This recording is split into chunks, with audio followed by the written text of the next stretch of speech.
I am now grown old and must soon die, and the succession must descend in order to my brothers, Opichapan, Opikanakana, and Katatog, and then to my 2 sisters and their 2 daughters.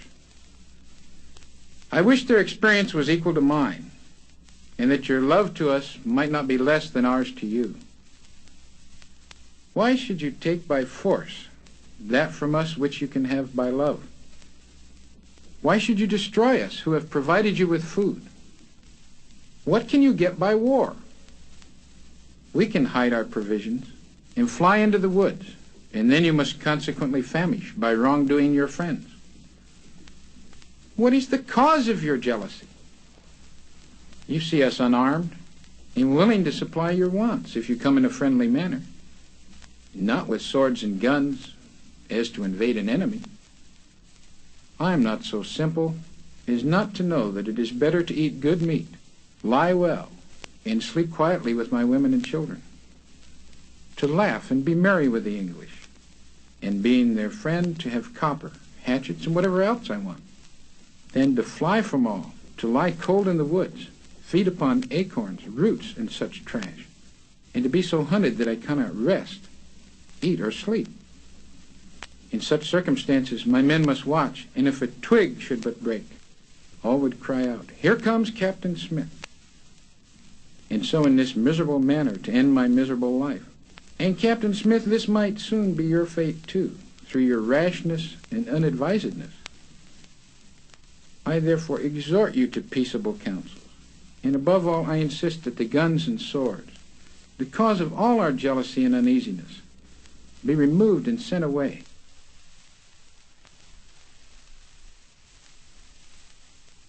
We know you highly esteem the kind of learning taught in these colleges, and the maintenance of our young men while with you would be very expensive to you. We are convinced, therefore, that you mean to do us good by your proposal, and we thank you heartily. But you who are so wise must know that different nations have different conceptions of things, and you will not therefore take it amiss if our ideas of this kind of education happens not to be the same with yours. We have had some experience of it. Several of our young people were formerly brought up in the colleges of the northern province. They were instructed in all your sciences. But when they came back to us, they were bad runners, ignorant of every means of living in the woods, unable to bear either cold or hunger, knew neither how to build a cabin, take a deer, or kill an enemy, spoke our language imperfectly, and therefore were neither fit for hunters, warriors, nor counselors. They were totally good for nothing.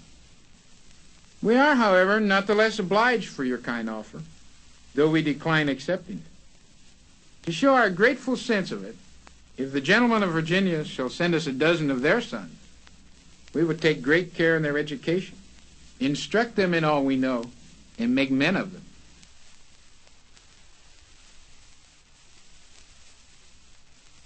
I appeal to any white man to say if he ever entered Logan's cabin hungry and he gave him not meat, if he ever came cold and naked and he clothed him not. During the course of the last long and bloody war, Logan remained idle in his cabin, an advocate for peace. Such was my love for the whites that my countrymen pointed as I passed and said, "Logan is a friend of the white man."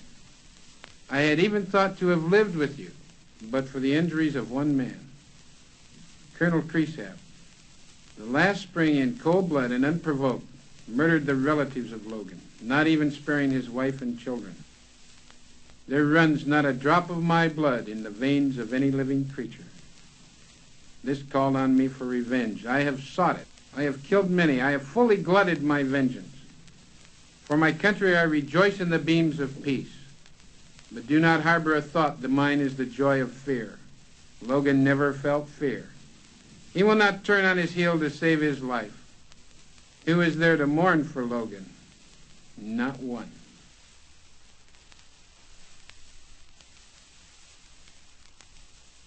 Friends, listen to what I have to say to you. You see a great and powerful nation divided. you see the father fighting against the son against the father. The father has called on his Indian children to assist him in punishing his children, the Americans, who have become refractory. I took time to consider what I should do, whether or not I should receive the hatchet of the father to assist him. At first, I looked upon it as a family quarrel, in which I was not interested. At length, it appeared to me that the father was right, that his children deserved to be punished a little. That this must be the case, I concluded from the many cruel acts his offspring have committed from time to time against his Indian children, by encroaching on their lands, stealing their property, shooting at and even murdering without cause men, women, and children. Yes, even murdering those who at all times had been friendly to them. Look back at the murders committed by the Long Knives on many of our relations who lived peaceably as neighbors to them on the Ohio. Did not they kill them without the least provocation? Are they now, do you think, better men than they were?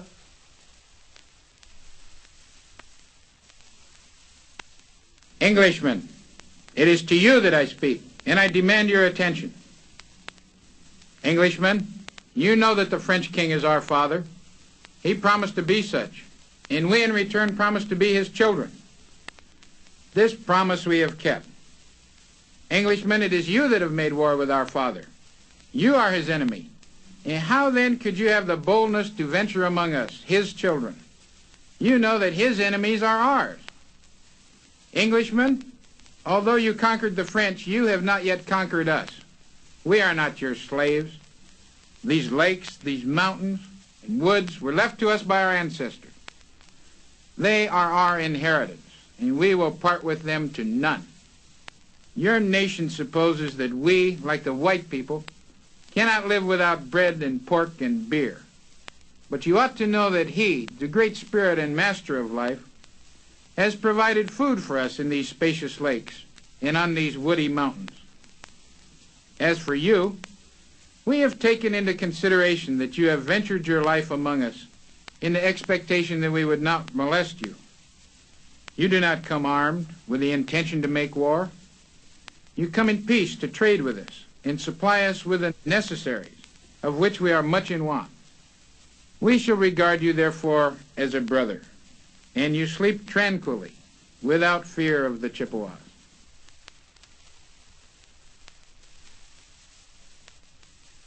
Friend and brother, it was a will of the Great Spirit that we should meet together this day. He orders all things, and he has given us a fine day for our council. He has taken his garment from before the sun, and has caused a bright orb to shine with brightness upon us. Our eyes are open so that we see clearly. Our ears are unstopped so that we have been able to distinctly hear the words which you have spoken. For all these favors we thank the Great Spirit and him only. Brother, this council fire was kindled by you. It was at your request that we came together at this time. We have listened with attention to what you have said. You have requested us to speak our minds freely. This gives us great joy, for we now consider that we stand upright before you and can speak what we think. All have heard your voice, and all speak to you as one man. Our minds are agreed. Brother, you say that you want an answer to your talk before you leave this place. It is right that you should have one, as you are a great distance from home, and we do not wish to detain you. But we will first look back a little and tell you what our fathers have told us and what we have heard from the white people. Brother, Listen to what we say. There was a time when our forefathers owned this great island. Their seats extended from the rising to the setting of the sun. The Great Spirit had made it for the use of the Indians. He had created the buffalo, the deer, and other animals for food. He made the bear and the deer, and their skins served us for clothing. He had scattered them over the country, and had taught us how to take them. He had caused the earth to produce corn for bread. All this he had done for his red children because he loved them. If we had any disputes about hunting grounds, they were generally settled without the shedding of much blood. But an evil day came upon us. Your forefathers crossed the great waters and landed on this island. Their numbers were small. They found friends and not enemies. They told us they had fled from their own country for fear of wicked men and had come here to enjoy their religion. They asked for a small city. We took pity on them, granted their request, and they sat down amongst us. We gave them corn and meat. They gave us poison in return. The white people had now found our country. Tidings were carried back, and more came amongst us. Yet we did not fear them. We took them to be friends. They called us brothers. We believed them and gave them a large seat. At length their numbers had greatly increased. They wanted more land. They wanted our country. Our eyes were opened and our minds became uneasy. Wars took place. Indians were hired to fight against Indians, and many of our people were destroyed. They also brought strong liquors among us. It was strong and powerful, and has slain thousands. Brother, our seats were once large, and yours very small. You have now become a great people, and we have scarcely a place left to spread our blankets. You have got our country, but you are not satisfied. You want to force your religion upon us. Brother, continue to listen. You say that you are sent to instruct us how to worship the Great Spirit agreeable to his mind.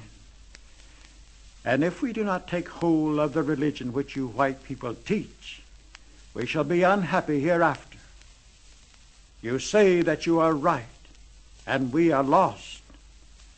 How do you know this to be true? We understand that your religion is written in a book. If it was intended for us as well as for you, why has not the Great Spirit given it to us? And not only to us, but why did he not give to our forefathers the knowledge of that book, with a means of understanding it rightly? We only know what you tell us about it. How shall we know when to believe, being so often deceived by the white man? Brother, you say there is but one way to worship and serve the Great Spirit. If there is but one religion, why do you white people differ so much about it? Why not all agree, as you can all read the book? Brother, we do not understand these things. We are told that your religion was given to your forefathers and has been handed down, father to son. We also have a religion which was given to our forefathers and has been handed down to us, their children. We worship that way. It teaches us to be thankful for all the favors we receive, to love each other, and to be united. We never quarrel about religion. Brother, the Great Spirit has made us all, but he has made a great difference between his white and red children. He has given us a different complexion and different customs. To you, he has given the arts. To these, he has not opened our eyes. We know these things to be true. Why may not we conclude that he has given us a different religion? The Great Spirit does right. He knows what is best for his children. We are satisfied. Brother, we do not wish to destroy your religion or to take it from you. We only want to enjoy our own.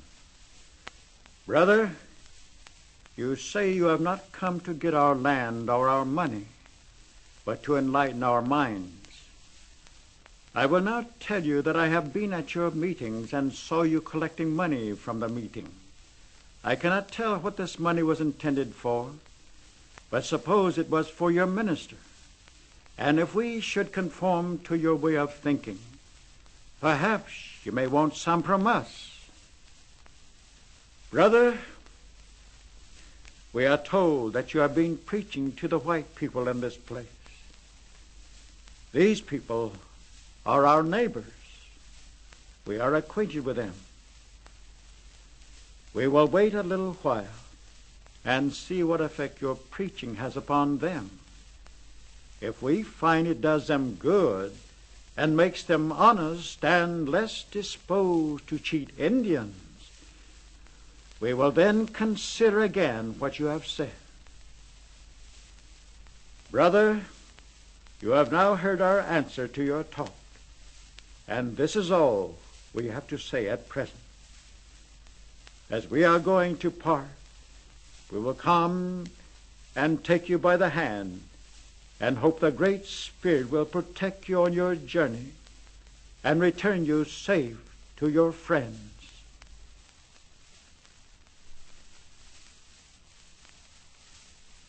Houses are built for you to hold councils in. Indians hold theirs in the open air. I am a Shawnee. My forefathers were warriors. Their son is a warrior. From them I take my only existence. From my tribe I take nothing. I have made myself what I am, and I would that I could make the red people as great as the conceptions of my own mind when I think of the Great Spirit that rules over us all. I would not then come to Governor Harrison to ask him to tear up the treaty, but I would say to him, brother, you have the liberty to return to your own country. You wish to prevent the Indians from doing as we wish them, to unite and let them consider their lands as a common property of the whole. You take the tribes aside and advise them not to come into this measure. You want by your distinctions of Indian tribes and allotting to each a particular to make them war with each other. You never see an Indian endeavor to make the white people do this. You are continually driving the red people, where at last you will drive them into the great lake, where they can neither stand nor work. Since my residence at Tippecanoe, we have endeavored to level all distinctions, to destroy village chiefs by whom all mischiefs are done. It is they who sell their land to the Americans. Brother, this land that was sold and the goods that was given for it was only done by a few. In the future, we are prepared to punish those who propose to sell land to the Americans. If you continue to purchase them, it will make war among the different tribes, and at last I do not know what will be the consequences among the white people. Brother, I wish you would take pity on the red people and do as I have requested. If you will not give up the land and do cross the boundary of our present settlement, it will be very hard and produce great trouble between us. The only way to stop this evil is for the red people to unite in claiming a common and equal right in the land, as it was at first and should be now, for it was never divided, but belongs to all. No tribe has a right to sell, even to each other, much less to strangers. Sell a country? Huh. Why not sell the air, the great sea, as well as the earth? Did not the Great Spirit make them all for the use of his children? How can we have confidence in the white people? We have good and just reasons to believe we have ample grounds to accuse the Americans of injustice, especially when such great acts of injustice have been committed by them upon our race, of which they seem to have no manner of regard, or even to reflect. Everything I have told you is the truth. The Great Spirit has inspired me.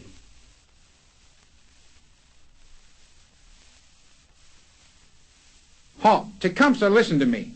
You have come here, as you have often gone elsewhere, with a purpose to involve peaceful people in unnecessary trouble with their neighbors. Our people have no undue friction with the whites. Why? Because we have had no leaders stirring up strife to serve their selfish personal ambitions. You heard me say our people are a peaceful people. They make their way not by ravages upon their neighbor, but by honest toil. In that regard, they have nothing in common with you. I know your history well. You are a disturber. You have ever been a troublemaker. When you have found yourself unable to pick a quarrel with a white man, you have stirred up strife between different tribes of your own race. Not only that, you are a monarch, an unyielding tyrant within your own domain. Every Shawnee man, woman, and child must bow in humble submission to your imperious will. The Choctaws and Chickasaws have no monarchs. Their chieftains do not undertake the mastery of their people, but rather are they the people's servants, elected to serve the will of the majority. The majority has spoken on this question, and it has spoken against your contention. Their decision has therefore become the law of the Choctaws and Chickasaws, and Pushmataha will see that the will of the majority, so recently expressed, is rightly carried out to the letter. If, after this decision, any Choctaw should be so foolish as to follow your imprudent advice and enlist to fight against the Americans, thereby abandoning his own people and turning against the decision of his own council, Pushmataha will see that proper punishment is meted out to him, which is death. You have made your choice. You have elected to fight with the British. The Americans have been our friends, and we shall stand by them. We will furnish you safe conduct to the boundaries of this nation, as properly befits the dignity of your office. Farewell, Tecumseh. You will see Pushmataha no more until we meet on the fateful warpath.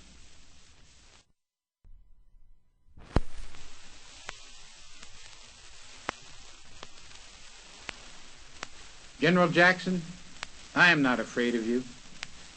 I fear no man, for I am a Creek warrior. I have nothing to request in behalf of myself. You can kill me if you desire. But I come to beg you to send for the women and children of the war party who are now starving in the woods. Their fields and cribs have been destroyed by your people, who have driven them to the woods without an ear of corn. I hope that you will send out parties who will safely conduct them here, in order that they may be fed. I exerted myself in vain to prevent the massacre of the women and children at Fort Minns. I am now done fighting. The Red Sticks are nearly all killed. I have done the white people all the harm I could. I have fought them, and fought them bravely. If I had an army, I would yet fight, and contend to the last. But I have none. My people are all gone. I can now do no more than weep over the misfortunes of my nation. There was a time when I had a choice and could have answered you. I have none now. Even hope has ended. Once I could animate my warriors to battle, but I cannot animate the dead. My warriors can no longer hear my voice. Their bones are at Talladega, Tallushatchee, Emigfall, and Tohopeka. If I had been left to contend with the Georgia army, I would have raised corn on one bank of the river and fought them on the other. But your people have destroyed my nation. Generosity.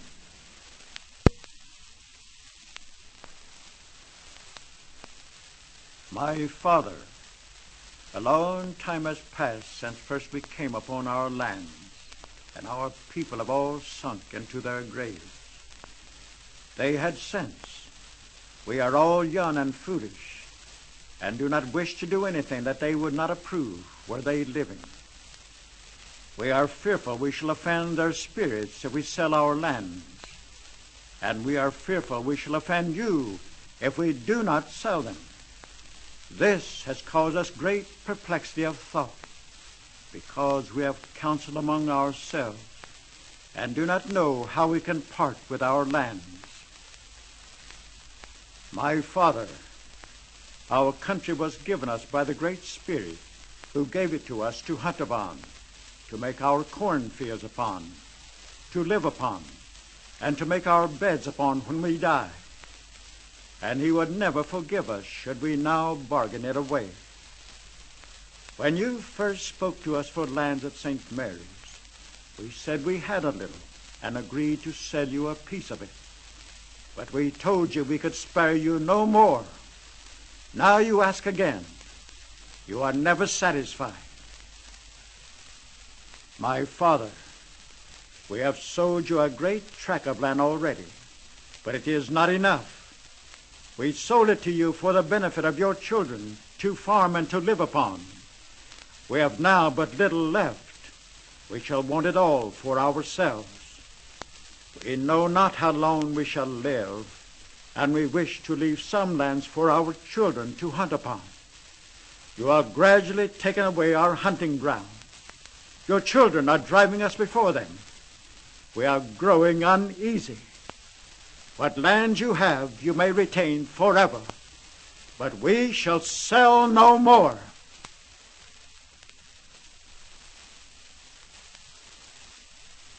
My great father, I have traveled a great distance to see you. I have seen you, and my heart rejoices. I have heard your words. They have entered one ear and shall not escape the other. And I will carry them to my people as pure as it came from your mouth. My great father, I am going to speak the truth. The Great Spirit looks down upon us, and I call him to witness all that may pass between us on this occasion. I am here now, and have seen your people, your houses, your vessels on the big lake, and a great many wonderful things far beyond my comprehension, which appears to have been made by the Great Spirit and placed in your hand. I am indebted to my father here, who invited me from home, under whose wings I have been protected. Yes, my great father, I have traveled with your chief. I have followed him and trodden his tracks. But there is still another great father to whom I am much indebted. It is the Father of us all, him who has made us and placed us on this earth. I feel grateful to the Great Spirit for strengthening my heart for such an undertaking, and for preserving the life which he gave me. The Great Spirit made us all. He made my skin red and yours white. He placed us on this earth and intended that we should live differently from each other. We differ from you in appearance and manners, as well as in our customs. We differ from you in our religion. We love the Great Spirit. We acknowledge his supreme power. Our peace, our health, and our happiness depend upon him, and our lives belong to him. He made us, and he can destroy us. My great father, some of your good chiefs as they are called, missionaries, have proposed to send some of their good people among us to change our habits, to make us work and live like the white people. I will not tell a lie. I am going to tell the truth. You love your country. You love your people. You love the manner in which they live. And you think your people brave. I am like you, my great father. I love my country. I love my people. I love the manner in which they live, and think myself and warriors brave. Spare me then, Father. Let me enjoy my country, and pursue the buffalo and the beaver and the other wild animals of our country, and I will trade their skins with your people. You have already sent us a father. It is enough he knows us, and we know him. We have confidence in him. We keep our eye constantly upon him. And since we have heard your words, we will listen more attentively to his. It is too soon, my great father, to send those good men among us. We are not starving yet. We wish you to permit us to enjoy the chase until the game of our country is exhausted, until the wild animals become extinct. Let us exhaust our present resources before you make us toil and interrupt our happiness. Let me continue to live as I have done, and after I have passed to the good or evil spirit from off the wilderness of my present life, the subsistence of my children may become so precarious as to need and embrace the assistance of those good people. There was a time when we did not know the whites. Our wants were then fewer than they are now. They were always within our control.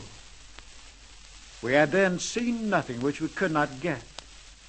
Before our intercourse with the whites, we could lie down and sleep. And when we awoke, we would find the buffalo feeding around our camp.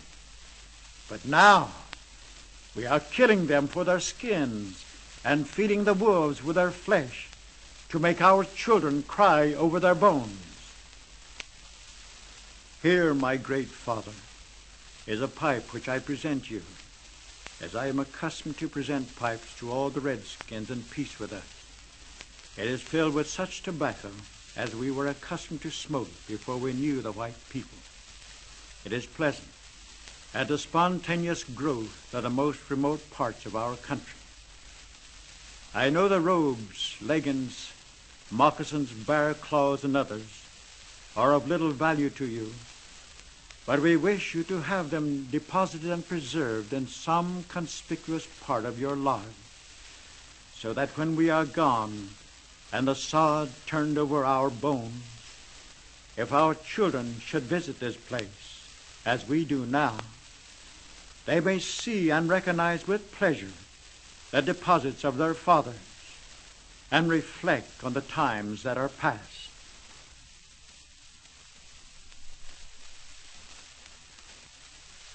For more than 70 years I have hunted in this grove and fished in this stream, and for many years I have worshipped on this ground.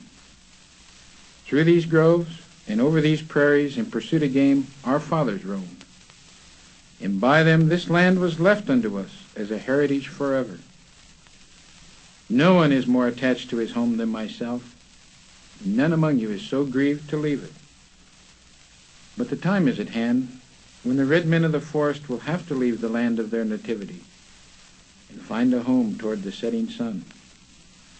The white men of the east, whose numbers are like the sands of the sea, will overrun and take possession of this country. They will build wigwams and villages all over the land, and their domain will extend from sea to sea. In my boyhood days I have chased the buffalo across the prairies and hunted elk in the groves. But where are they now? Long since they have left us. The near approach of the white man has frightened them away. The deer and the turkey will go next, and with them the sons of the forest. Resistance to the aggression of the whites is useless. War is wicked and must result in our ruin. Therefore, let us submit to our fate. Return not evil for evil, for this would offend the Great Spirit and bring ruin upon us. The time is near when our race will become extinct, and nothing left to show the world that we ever did exist. But this I know. The monitor within my breast has taught me the will of the Great Spirit, and now tells me good Indians will be rewarded and bad ones punished. My friends, do not listen to the words of Black Hawk, for he is trying to lead you astray. Do not imbue your hands in human blood, for such is the work of the evil one.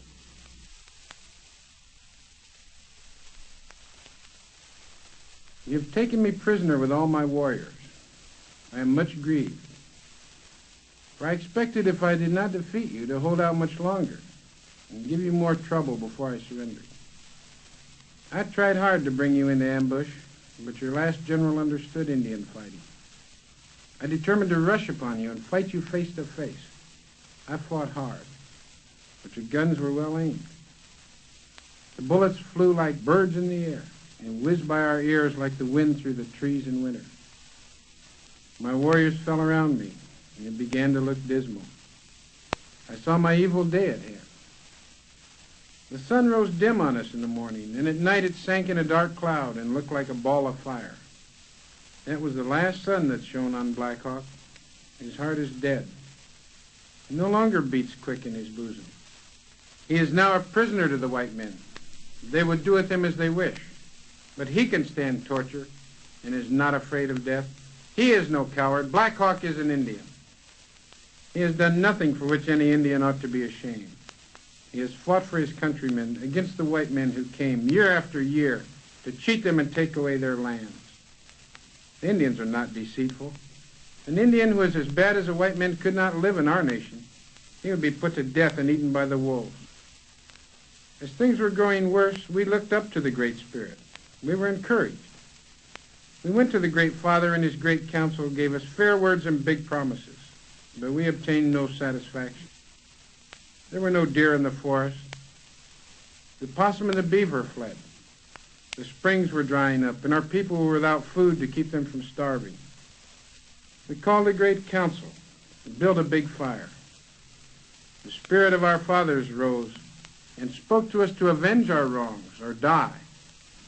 We set up the war hoop and dug up the tomahawk. Our knives were ready, and the heart of Black Hawk swelled high in his bosom when he led his warriors to battle. He is satisfied. He will go to the world of the spirits contented. He has done his duty. Black Hawk is a true Indian.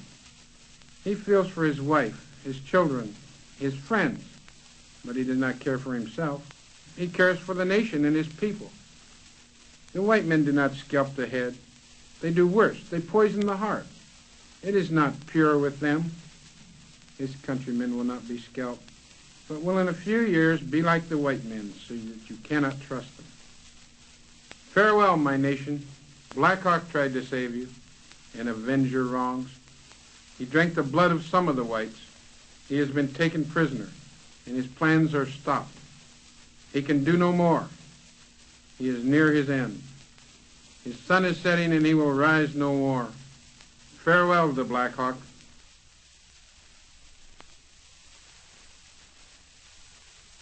The Crow country is a good country. The Great Spirit put it exactly in the right place. While you're in it, you fare well. Whenever you're out of it, whichever way you travel, you fare worse. The Crow country is exactly in the right place. It has snowy mountains and sunny plains, all kinds of climate and good things for every season.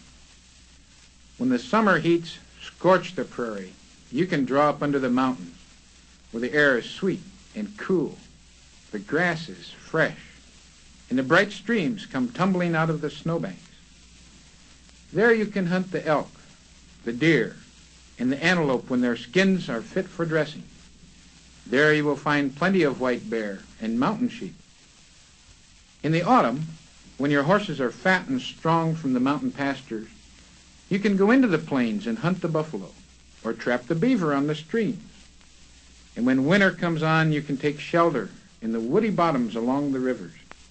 There you will find buffalo meat for yourselves and cottonwood bark for your horses. Or you may winter in the Wind River Valley, where there is saltweed in abundance. The Crow country is exactly in the right place. Everything good is to be found there. There is no place like the Crow country.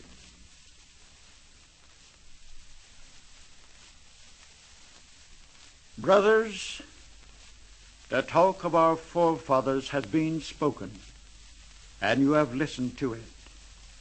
You have also smoked the pipe of peace and shaken the right hand of friendship around the great council fire, newly kindled at Tahlequah in the west, and our hearts have been made glad on this occasion.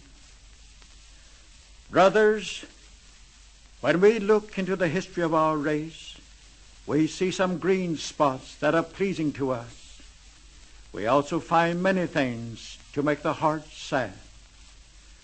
When we look upon the first council fire kindled by our forefathers, when the pipe of peace was smoked and brotherly friendship between the different nations of red people, our hearts rejoice in the goodness of our Creator in having thus united the heart and hand of the red man in peace. For it is in peace only that our women and children can enjoy happiness and increase in numbers. By peace, our condition has been improved in the pursuit of civilized life. We should, therefore, extend the hand of friendship from tribe to tribe until peace shall be established between every nation of red men within the reach of our voice. Brothers, by this removal, tribes that were once separated by distance have become neighbors, and some of them, hitherto not known to each other, have met and become acquainted. There are, however, numerous other tribes to whom we are still strangers. It is for reviving here in the West the ancient talk of our forefathers, and of perpetuating forever the old fire and pipe of peace brought from the East, and of extending them from nation to nation, and for adopting such international laws as may be necessary to redress the wrongs which may be done by individuals of our respective nations upon each other, that you have been invited to attend the present council. Brothers, let us so then act that the peace and friendship which so happily existed between our forefathers may be forever preserved, and that we may always live as brothers of the same family.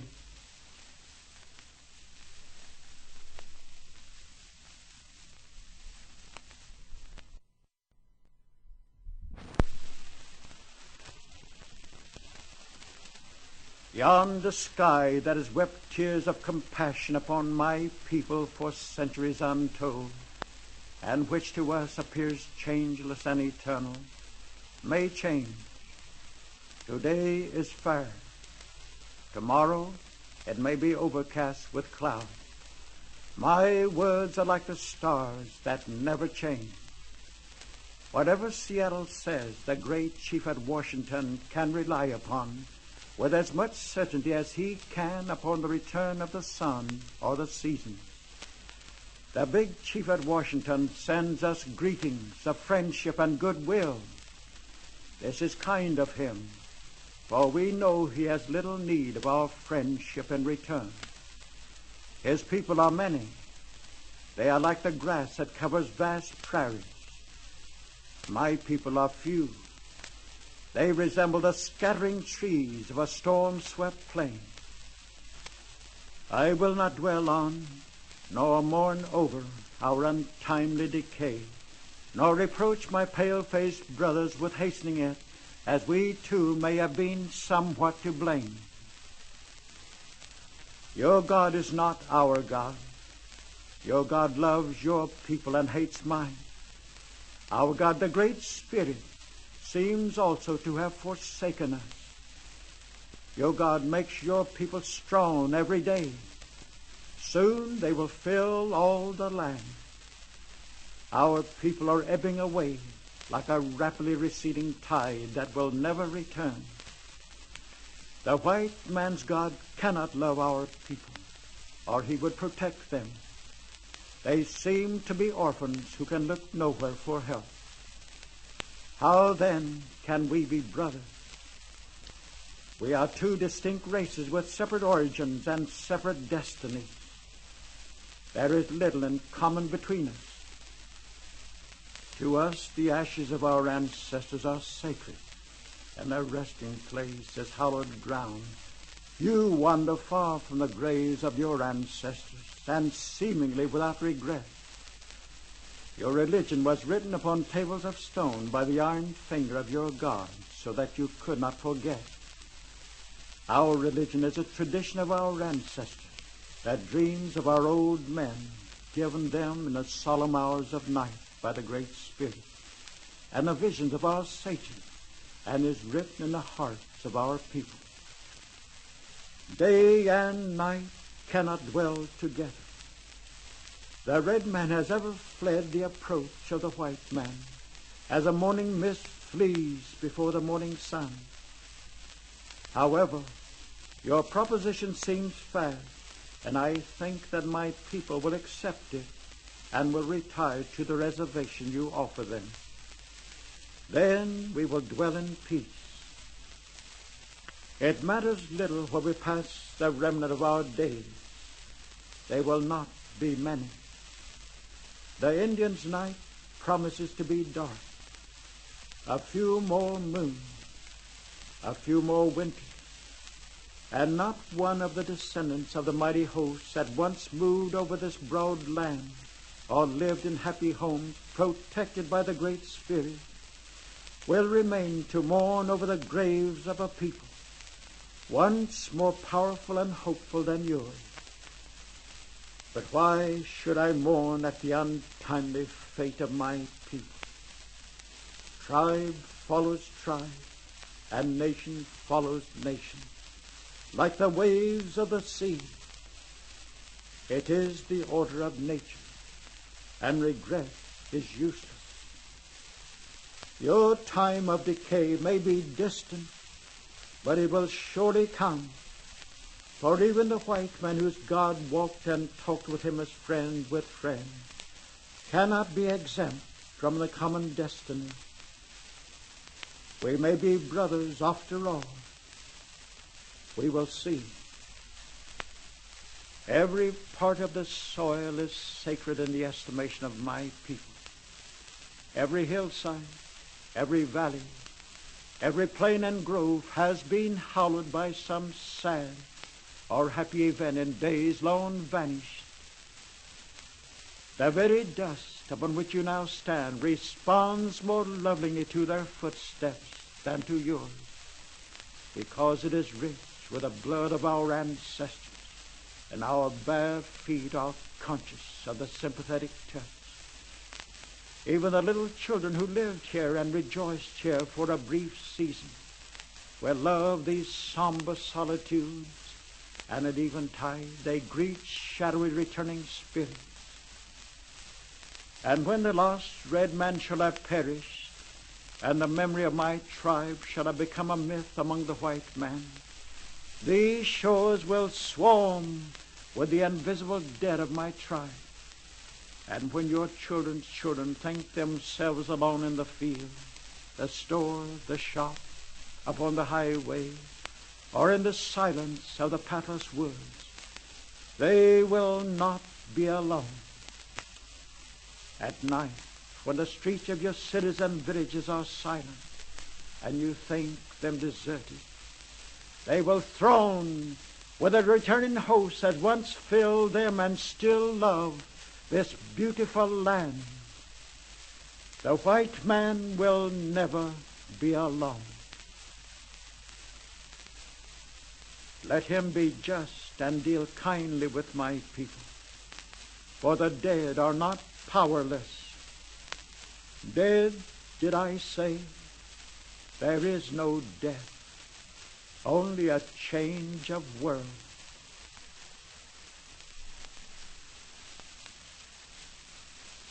Little Crow is not a coward, and he is not a fool. When did he run away from his enemies? When did he leave his braves behind him on the warpath and turn back to his teepee? When he ran away from your enemies, he walked behind on your trail with his face to the Chippewas and covered your backs as a she-bear covers her cubs. Is Little Crow without scalps? Look at his war feathers. Behold the scalp locks of your enemies hanging there on his lodgepole. Do they call him a coward? Little Crow is not a coward, and he is not a fool. Braves, you are like little children. You know not what you are doing. You are full of the white man's devil water. You are like dogs in the hot moon when they run mad and snap at their own shadows. We are only little herds of buffalo left scattered. The great herds that once covered the prairies are no more. See? The white men are like locusts when they fly so thick that the whole sky is a snowstorm. You may kill 1, 2, 10. Yes, as many as the leaves in the forest yonder. And their brothers will not miss them. Kill 1, 2, 10. 10 times 10 will come to kill you. Count your fingers all day long, and the white men with guns in their hands will come faster than you can count. Yes, they fight among themselves, a way off. Do you hear the thunder of their big guns? No. It would take you 2 moons to run down to where they are fighting. All the way your path would be among white soldiers, as thick as tamaracks in the swamps of the Chippewas. Yes, they fight among themselves. But if you strike at them, they will all turn on you and devour you and your women and little children, just as the locusts in their time fall on the trees and devour all the leaves in one day.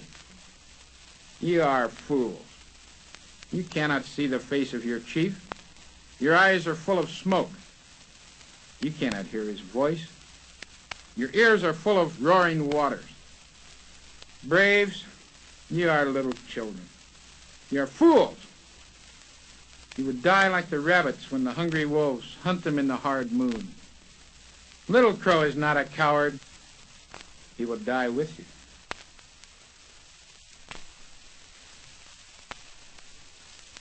The sun has been very hot on my head and made me as in a fire. My blood was on fire, but now I have come into this valley, drunk of these waters, and washed myself in them, and they have cooled me. Now that I am cool, I have come with my hands open to live in peace with you. I speak straight and do not wish to deceive or be deceived. I want a good, strong, and lasting peace. When God made the world, he gave one part to the white men and another to the Apache. Why was it? Why did they come together? Now that I am to speak, the sun, the moon, the earth, the air, the waters, the birds and beasts, even the children unborn shall rejoice at my words. The white people have looked for me long. I am here. What do they want? They have looked for me long. Why am I worth so much? If I am worth so much, why not mark when I set my foot and look when I spit?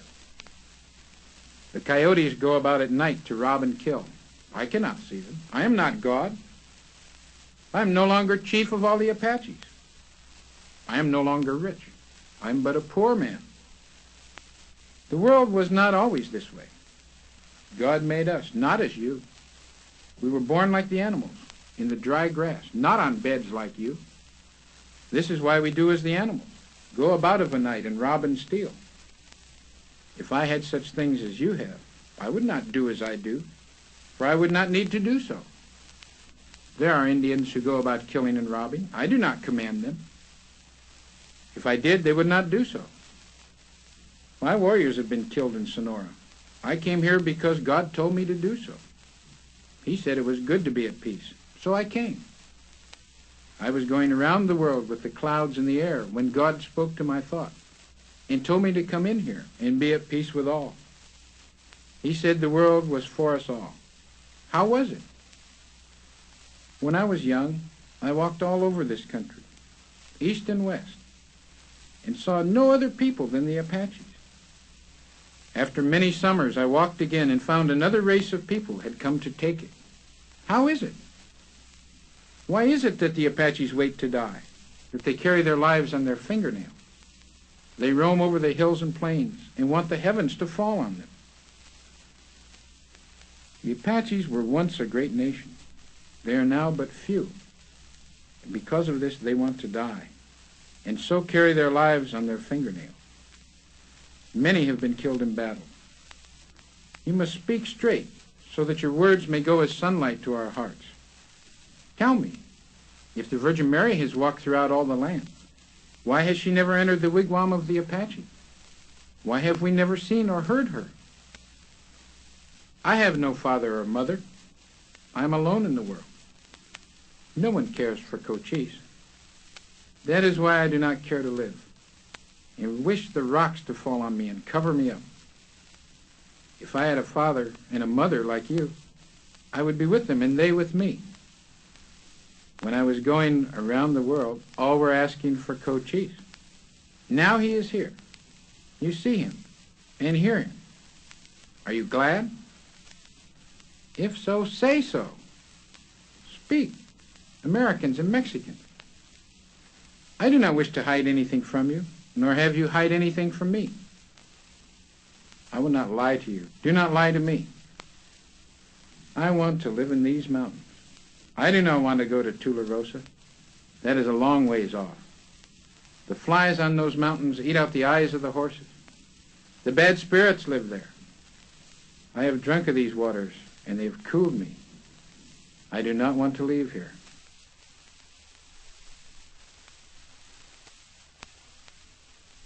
That piece of paper represents the earth. There's a big water all around the earth. The circular blue paper is the sky. The sun goes around the earth. The sun is our father. All the red men in this country, all the buffalo are all his. Our father, the sun, told us that the white men would kill all of them. There is no place for us to hide because the water is all around the earth. When my time comes to die, I intend to die, and not wait to be killed by the white man. I want you to write to the great chief and tell him that I understand my great father, the sun. That my great father, the sun, sent me a message. That I went around the prairie, poor and crying. And that my great father, the sun, sent me a message which I can read. A long time ago, when I was little, I began to study medicine. And when we make a treaty with the white men, I see it, and I know whether it is good or not. I am the man that makes it rain. I talk to the great father. If I have any difficulty with anyone and wish them to perish with thirst, I stop the rain. And if I wish them well, I cause it to rain so the corn can grow. My great father, the sun, told me the fire and water were alike, and we cannot live without either of them.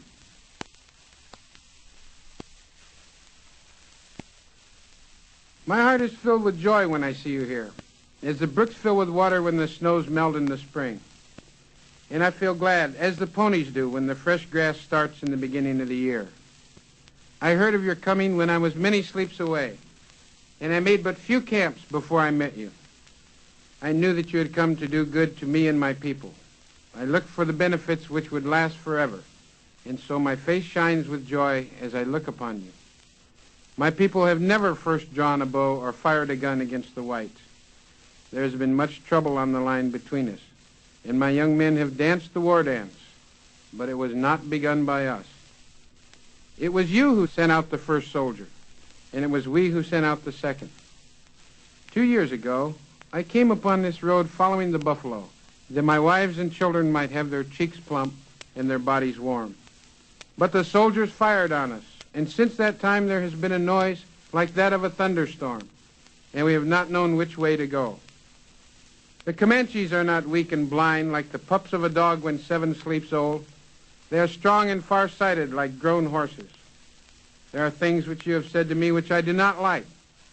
They were not sweet like sugar, but bitter like gourds. You said that you wanted to put us on a reservation, to build us houses and make us medicine lodges. I do not want them. I was born upon the prairie, where the wind blew free and there was nothing to break the light of the sun. I was born where there were no enclosures and where everything drew a free breath. I want to die there and not within walls. I lived like my fathers before me, and like them, I lived happily. When I was in Washington, the Great Father told me that all the Comanche land was ours, and that no one should hinder us in living upon it. So why do you ask us to leave the rivers, and the sun, and the wind, and live in houses? Do not ask us to give up the buffalo for the sheep. The young men have heard talk of this, and it has made them sad and angry. Do not speak of it more. I love to carry out the talk I get from the Great Father. When I get goods and presents, I and my people feel glad, since it shows that he holds us in his eye. If the Texans had kept out of my country, there might have been peace. But that which you now say we must live on is too small. The white man has the country which we loved, and we only wish to wander on the prairie until we die. Any good thing which you say to me shall not be forgotten. I shall carry it as near to my heart as my children, and it shall be as often on my tongue as the name of the Great Spirit. I want no blood upon my land to stain the grass. I want it all clear and pure. I wish it so, that all who go through among my people may find peace when they come in, and leave it when they go out.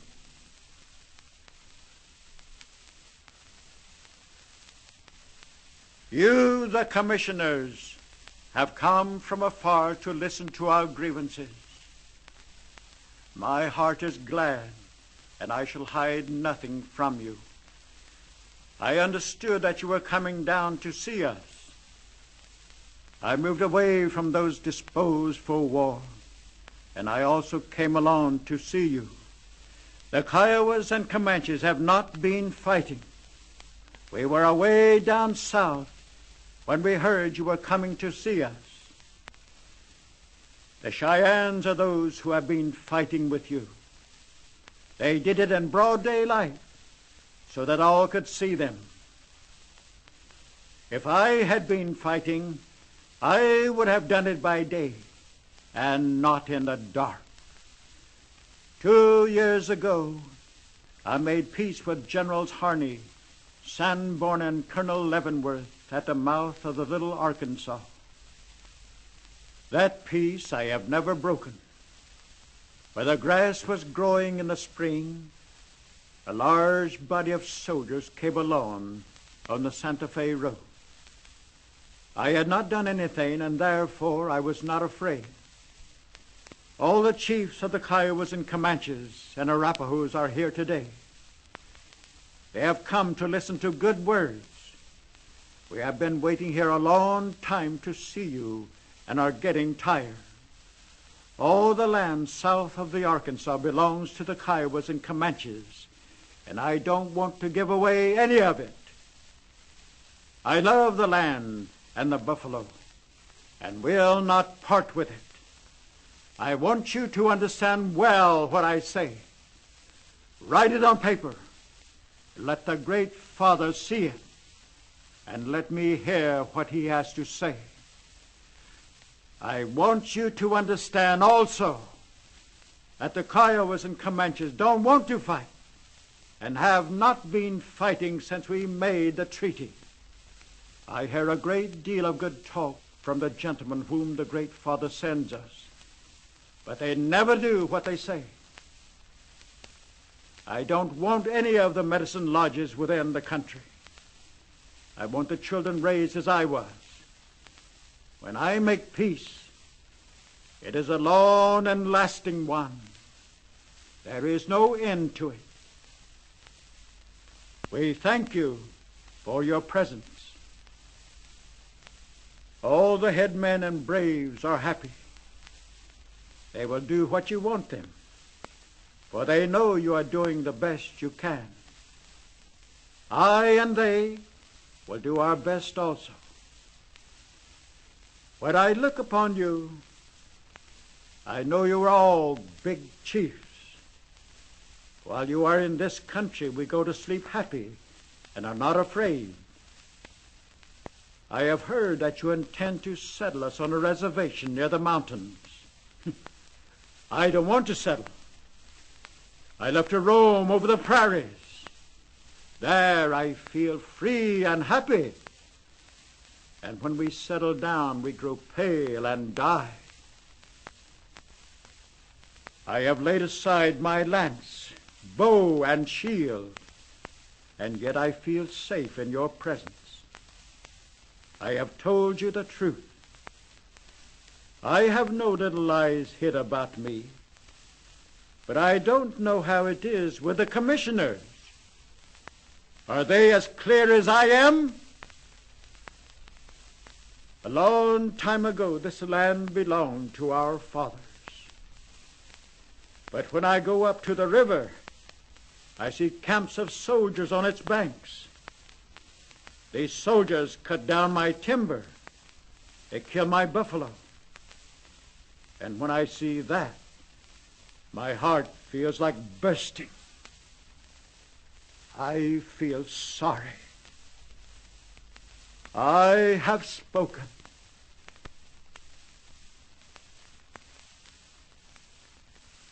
We promised to keep the treaty. We promised 4 times to do so. We all said yes to the treaty, and he gave us good advice. He was General Sherman. We told him we would try to remember what he said. He said, I want all you people to look at me. He stood up for us to see him. He said if we would do right, we could look people in the face. Then he said, my children, I will send you back to your homes. The nights and days were long before it came time for us to go to our homes. The day before we were to start, we went a little way toward home because we were so anxious to start. We came back, and the Americans gave us a little stock to start with, and we thanked them for that. We told the drivers to whip the mules, we were in such a hurry. When we saw the top of the mountain from Albuquerque, we wondered if it was our mountain, and we kept talking to the ground. We loved it so. And some of the old men and women cried with joy when they reached their homes. The agent told us here how large our reservation was to be. A small piece of land was surveyed off to us, but we think we ought to have had more. And we began to talk about more land, and we went to Washington to see about our land. Some backed out of going for fear of strange animals and from bad water, but I thought I might as well die there as here. I thought I could do something at Washington about the land. I had a short talk with the commissioner. We were to talk with him the next day, but the agent brought us back without giving us a chance to say what we wanted. I tell these things in order that you might know what troubles we have had and how little satisfaction we got. Therefore, we have told you that the reservation was not large enough.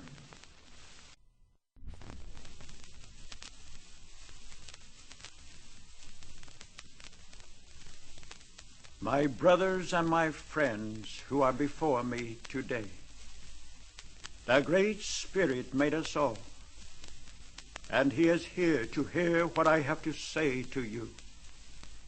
He gave us this land, and he gave you land.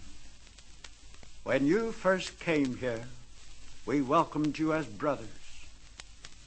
We were many, and you were few. You do not know who appears before you to speak.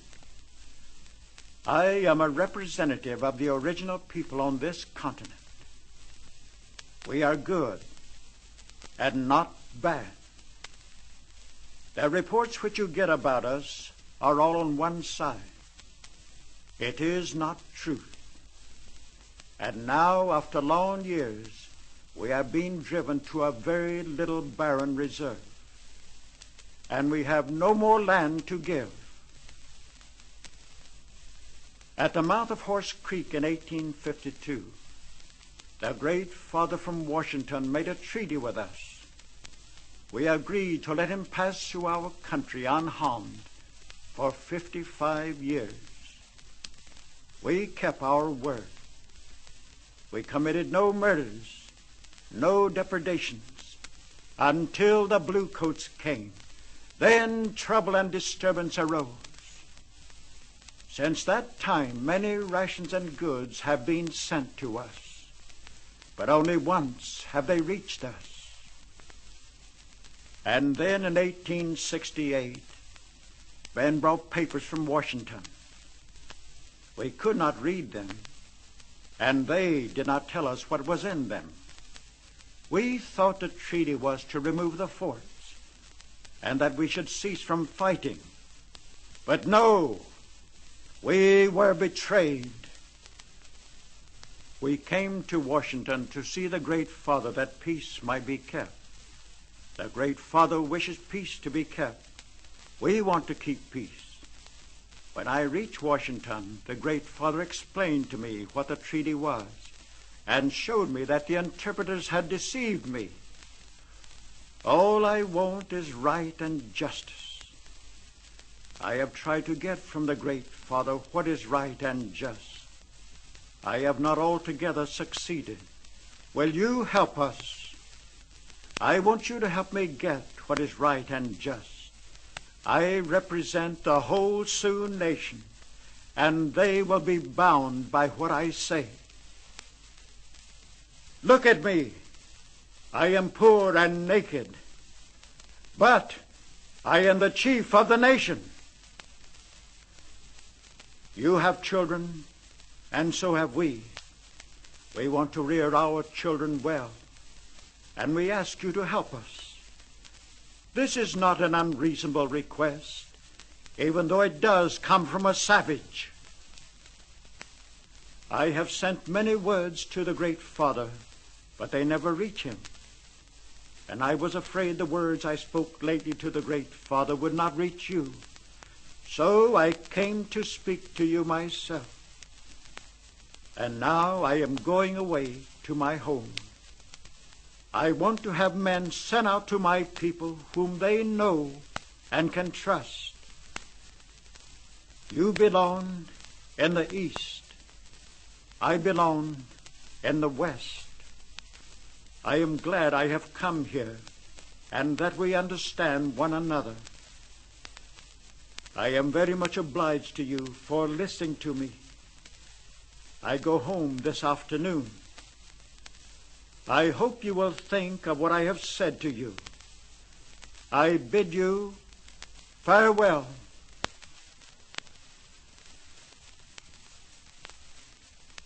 I have come from a long distance to see my friends. Years ago, when I was at home, they told me that I had a home here, and father and mother. I have come now to find them.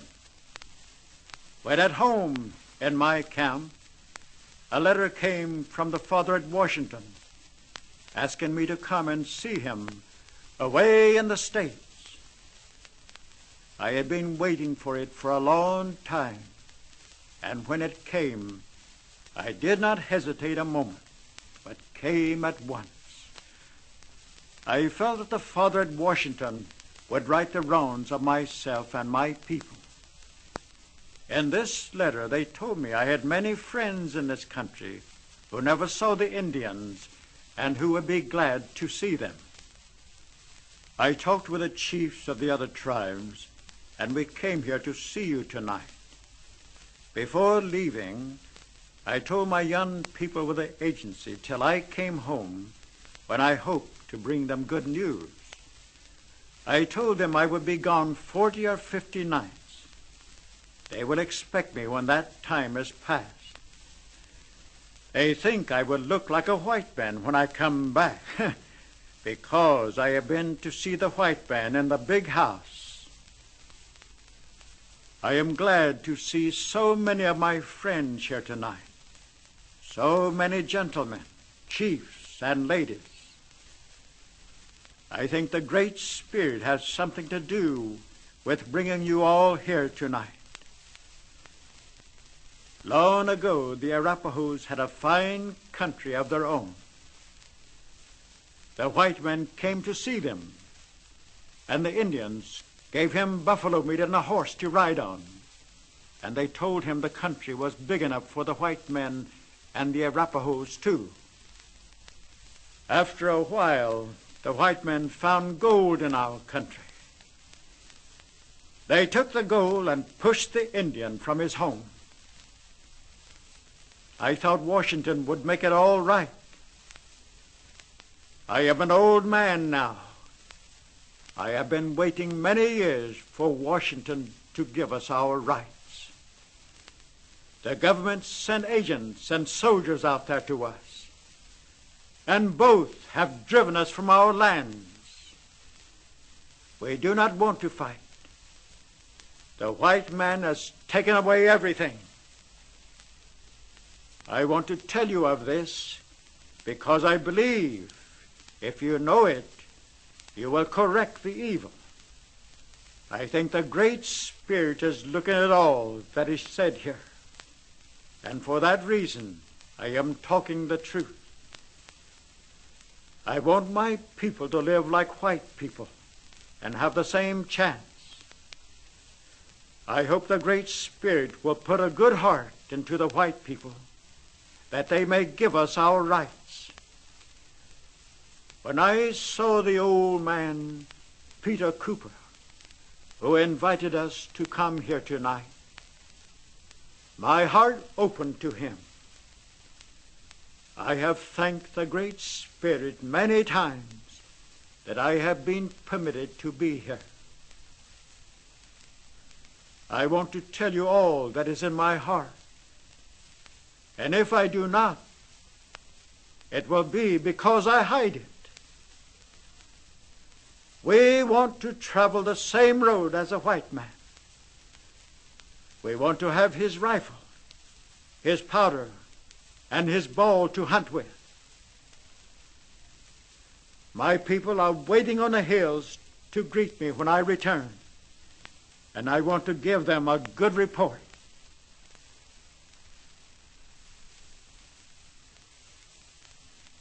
Since our forefathers first beheld him, more than 7 times 10 winters have snowed and melted. We were happy when he first came. We first thought he came from the light, but he comes like the dusk of the evening now, not like the dawn of the morning. He comes like a day that has passed, and night enters our future with him. To take and to lie should be burned on his forehead, as he burns the sides of my stolen horses with his own name. Had Heaven's chief burnt him with some mark to refuse him, we might have refused him. No, we did not refuse him in his weakness. In his poverty we fed. We cherished him. Yes, befriended him, and showed him the fords and defiles of our lands. He has filled graves with our bones. His horses, his cattle, his sheep, his men, his women have a rot. Does not his breath, his gums stink? His jaws lose their teeth, and he stamps them with false ones. Yet he is not ashamed. No, no. His course has destruction. He spoils what the Spirit who gave us this country made beautiful and clean. His laws never gave us a blade, nor a tree, nor a duck, nor a grouse, nor a trout. How often does he come? You know he comes as long as he lives, and takes more and more, and dirties what he leaves. The white man fathers this doom. Yes, this curse on us and on the few that may see a few days more. He, the cause of our ruin, is his own snake, which he says stole on his mother in her own country to lie to her. He says his story is that man was rejected and cast off. Why did we not reject him forever? He says one of his virgins had a son nailed to death on 2 cross sticks to save him. Were all of them dead when that young man died, we would all be safe now, and our country our own.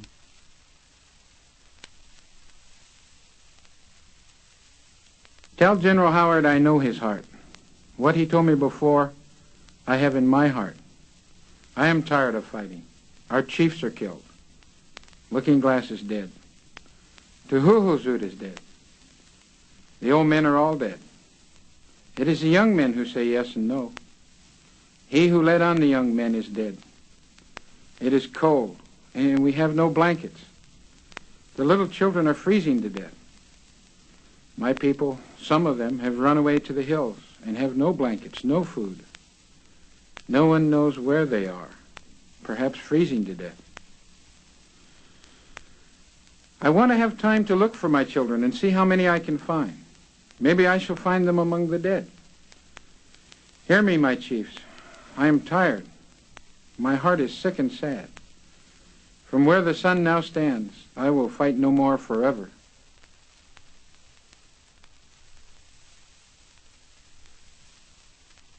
My friends, my name is Hinmatuhelake.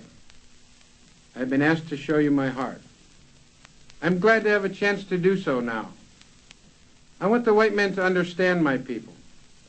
He has many words to tell how my people look to him, but it does not require many words to speak the truth. What I have to say will come from my heart, and I will speak it with a straight tongue. The Great Spirit is looking at me and will hear me. I have heard talk and talk, but nothing is done. Good words do not last long until they amount to something. Words do not pay for dead people. They do not pay for my country, now overrun by white men. They do not protect my father's grave. They do not pay for my horses and cattle. Good words will not give me back my children. Good words will not give my people good health and stop them from dying. Good words will not get my people a home where they can live in peace and take care of themselves. I am tired of talk that comes to nothing. It makes my heart sick when I remember all the good words and all the broken promises. If the white man wants to live in peace with the Indians, he can live in peace. There need be no trouble. Treat all men alike. Give all the same law. Give them even chance to live and grow. All men were made by the same Great Spirit, Chief. They are all brothers. The earth is the mother of all people, and all people should have the same rights. If you tie a horse to a stake, do you expect him to grow fat? If you pin an Indian on a small plot of earth and compel him to stay there, he will not be content, nor will he grow and prosper. I only ask of the government to be treated as all other men are treated. When I think of our condition, my heart is heavy. Let me be a free man, free to travel, free to stop, free to work, free to trade where I choose, free to choose my teachers, free to follow the religion of my fathers, free to think and talk and act for myself, and I will obey every law or submit to the penalty. There will be one sky above, one country around us, and one government for all. Then the Great Spirit Chief will smile upon this land. Hinmatuhelake has spoken for his people.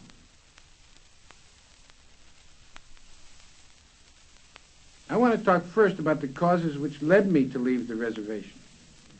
I was living quietly and contented, thinking and doing no harm, while in the Sierra Blanca, and people began to speak bad of me. I should be glad to know who started those stories. I was living peaceably with my family, having plenty to eat, sleeping well, taking care of my people, and perfectly contented. Sometime before I left, an Indian, Wadaske, had a talk with me. He said, "They are going to arrest you." I paid no attention to him, knowing that I had done no wrong. And the wife of Mangus, Huera, told me that they were going to seize me and put me and Mangus in the guardhouse. And others said they were going to arrest me and hang me. So I left.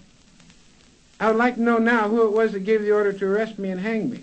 I was living there peaceably with my family under the shade of the trees, doing just what General Crook had told me I must do and trying to follow his advice. I was praying to the light and to the darkness, to God and to the sun, to let me live quietly with my family. I have several times asked for peace, but trouble has come from the agents and interpreters. I don't know what has passed to happen again. Now I'm going to tell you something else. The Mother Earth is listening to me, and I hope that all may be so arranged that from now on there shall be no trouble, and that we shall always have peace. Very often there are stories put in the newspapers that I am to be hanged. I don't want that anymore. There are very few of my men left now. They have done some bad things, but I want them all wiped out now, and let us never speak of them again. What is the matter that you don't speak to me? Why don't you look at me and smile at me? I am the same man. I have the same feet, legs, and hands. And the sun looks down at me, a complete man. I want you to look and smile at me. I have not forgotten what you told me, although a long time has passed. I keep it in my memory. I am a complete man. Nothing has gone out from my body. From here on, I want to live at peace. While living, I want to live well. I know I have to die sometime, but even if the heavens were to fall on me, I want to do what is right. I think I am a good man. I never do wrong without a cause. There is one God looking down on us all. We are all children of one God. God is listening to me. The sun, the darkness, the winds are all listening to what we now say. To prove to you that I am telling the truth, remember I sent you word that I would come from a place far away to speak to you here, and you see us now. If I had done bad, I would never have come here. Now what I want is peace and good faith. Well, we have talked enough and sat here long enough. I may have forgotten something, but if I remember it, I will tell you of it tonight, or tomorrow, or some other time. I have finished for today, but I have something more to say by and by.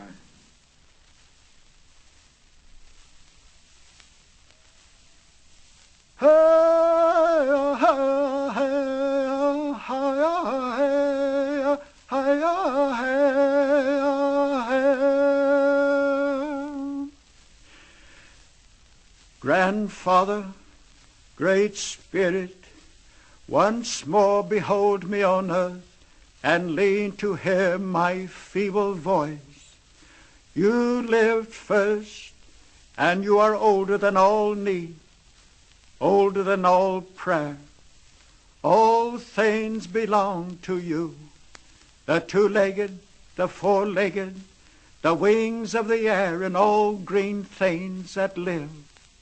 You have set the powers of the four quarters of the earth to cross each other. The good road and the road of difficulties you have made to cross. And where they cross, the place is holy.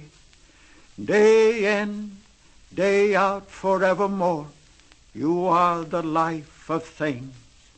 Therefore I am sending you a voice, Great Spirit, my grandfather, forgetting nothing you have made, the stars of the universe and the grasses of the earth.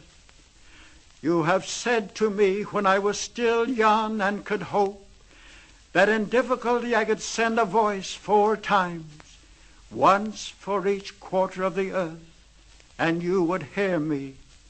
Today I send a voice for a people in despair. You have given me a sacred pipe, and through this I should make my offering. You see it now. From the west you have given me the cup of living water and the sacred bowl, the power to make life and to destroy it. You have given me the sacred wind and the herb from where the white giant lives, the cleansing power and the healing, the daybreak star in the pipe. You have given me from the east, and from the south the nation's sacred hoop and the tree that was to bloom. To the center of the world you have taken me and showed the goodness and the beauty and the strangeness of the greening earth, the only mother, and there the spirit shape of things as they should be. You have shown me, and I have seen. At the center of the sacred hoop, you have said that I should make the tree to bloom. With tears running, O Great Spirit, my grandfather, with running eyes I must now say that the tree has never bloomed. A pitiful old man, you see me here, and I have fallen away and done nothing. Here at the center of the world, where you took me when I was young and taught me, here old I stand, and the tree has withered, my grandfather. Again, and maybe the last time on earth, I recall the great vision you sent me. It may be that some little root of the sacred tree still lives. Nourish it then, that it may leaf and bloom and fill with singing birds. Hear me, not for myself, but for my people. I am old, hear me, that they may once more go back into the sacred hoop and find a good road and the shielding tree.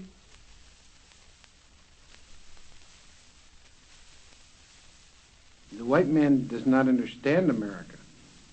He is too far removed from its formative processes.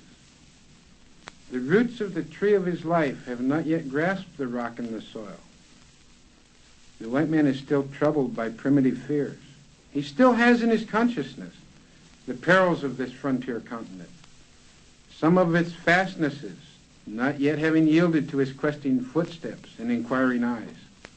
He shudders still with the memory of the loss of his forefathers upon its scorching deserts and forbidding mountaintops.